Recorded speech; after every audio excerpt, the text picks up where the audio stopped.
Recently we did a quick update to one of the beds in our house, so now we have these leftover slats. There were a few others left over, but we're using them for something else, and these are the remaining ones. And I'm going to be making a spice rack out of these. They're slightly bowed, as you can see, but I already cut one, and when I cut it, the bowing reduces significantly. And then I'm going to be using a weight to try to make it be as straight as I can. So I'm just going to take this to the machine and cut it, and I'm going to show you how I'm going to put together the spice rack.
So here these pieces have been freshly cut and sanded, and you can already see they have straightened out pretty much all the way.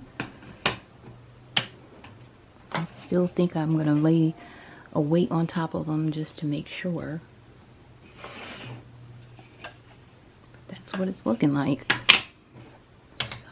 So I will tend to those, and then I'll show you how I'm going to put them together. Just basically using some wood glue, Gorilla wood glue, and some nails.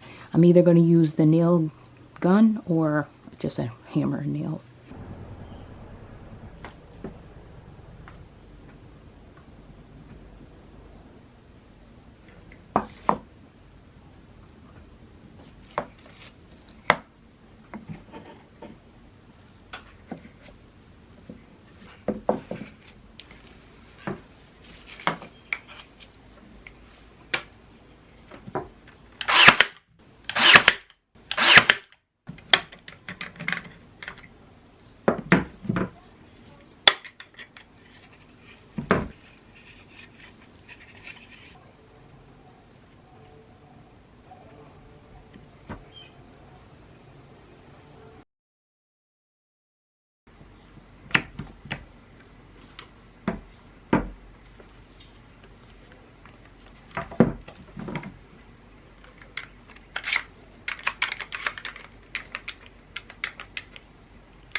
you.